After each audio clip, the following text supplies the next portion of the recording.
না জেনেই মোটা হচ্ছেন। সো হে এভরিওয়ান, আমি রূপসা। আমি অলরেডি 15 কেজি ওয়েট কমিয়ে ফেলেছি। আপনি কি সত্যিই জানেন আপনি কেন মোটা হচ্ছেন?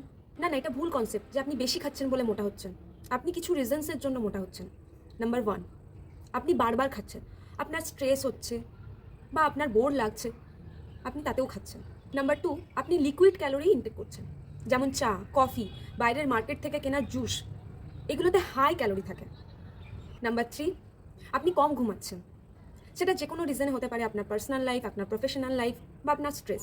সবসময় মনে রাখবেন, কম ঘুম মানে বেশি খিদে, আর সেখান থেকেই কিন্তু আমাদের ওয়েটটা বেড়ে যেতে থাকে। অ্যান্ড লাস্ট, সব থেকে বড় যেটা, আপনার ওয়েট দিন দিন বেড়ে যাচ্ছে কিন্তু আপনি ভাবছেন কাল থেকে স্টার্ট করব। কাল কিন্তু কখনো আসে না। একটা কথা আছে, স্টার্ট টুডে, নট টুমোরো। তাই আজ থেকে 4টে জিনিস ফলো করুন। আপনার হ্যাবিটগুলোকে লক্ষ্য করুন, কারণ ফ্যাট লস শুরু হয় আপনার ডেলি লাইফস্টাইল থেকে। আর এই 4টে হ্যাবিট আপনি যদি চেঞ্জ না করেন, কোনো ডায়েট, কোনো এক্সারসাইজ আপনাকে কোনোভাবেই হেল্প করতে পারবে না।